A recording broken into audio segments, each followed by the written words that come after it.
Introduce myself to those of you who can see me.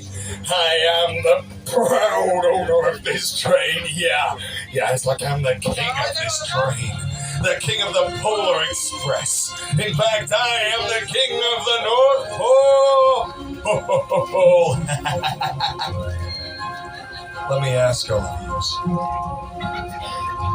you. Raise your hand if you can hear the bell on my head. Nobody hears it. Well, then, I'd hold on in steam and squeaking metal. I looked through my window and saw a train.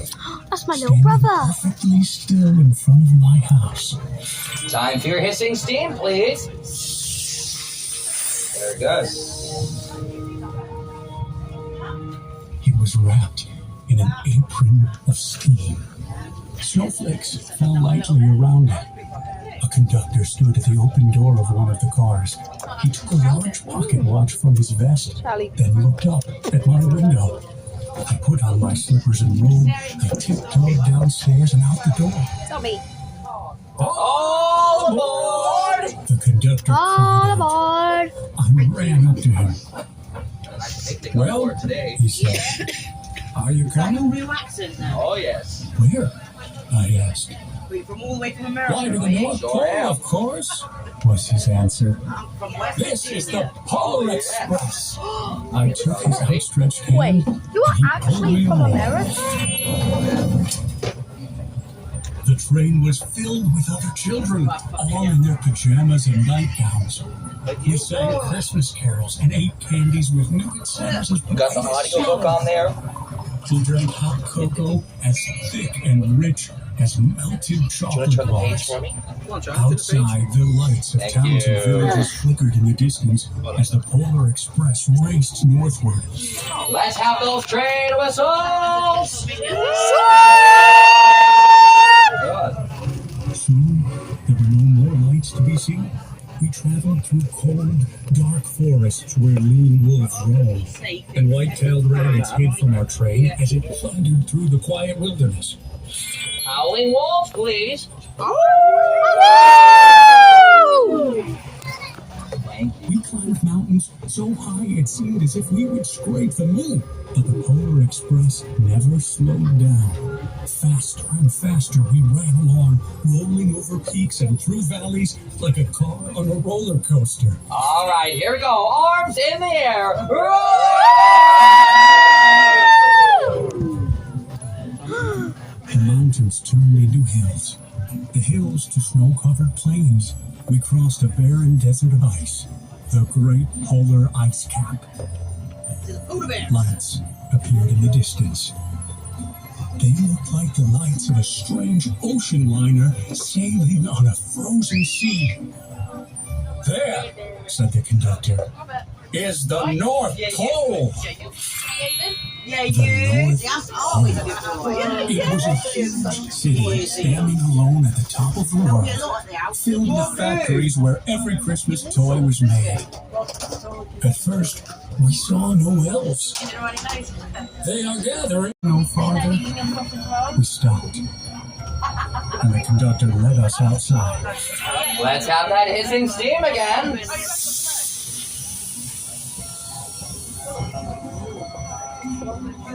We pressed through the crowd to the edge of a large open circle. In front of us stood Santa's sleigh. The reindeer were excited. They pranced and paced, ringing the silver sleigh bells that hung from their harnesses. It was a magical sound, like nothing I've ever heard.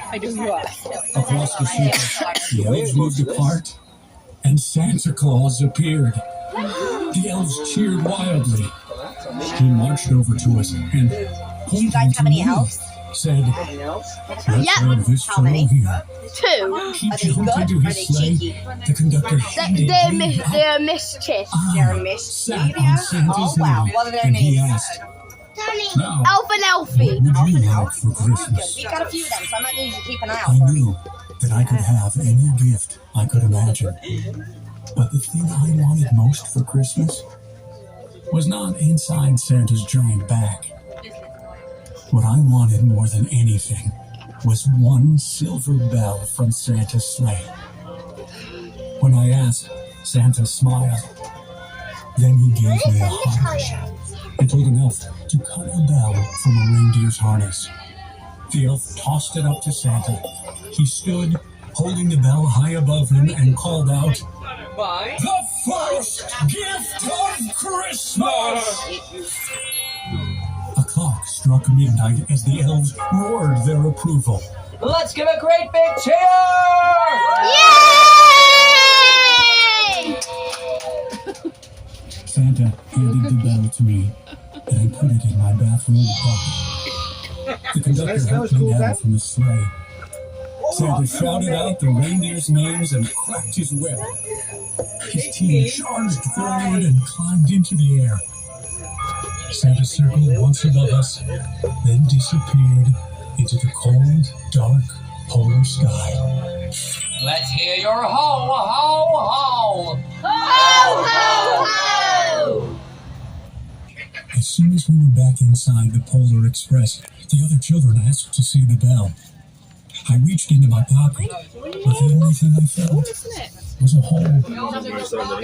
I had lost the silver bell from Santa Claus's sleigh.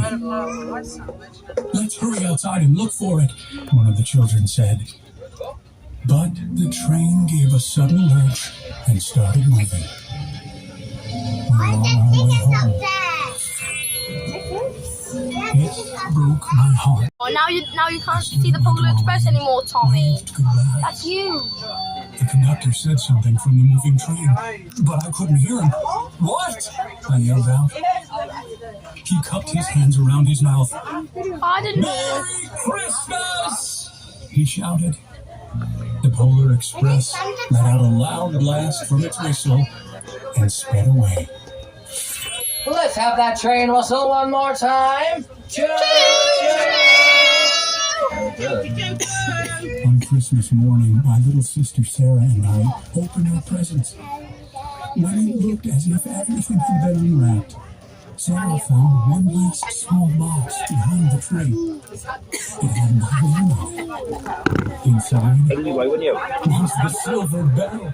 There was a note. "Find this on the seat of my sleigh. Fix that hole in your pocket. Signed, Mr. C." Delicious. I shut the bell. It rang the most beautiful song my sister and I had ever heard. My mother said, "Oh, that's too bad." "Yes," said my father. "It's broken." When I'm shaking the bell, my parents had not heard the sound. At one time, most of my friends could hear the bell, but as years passed, it fell silent forever. Even Sarah found one Christmas that she could no longer hear its sweet sound. What's so funny? Though I grow older, the bell still rings for me, as it does for all who truly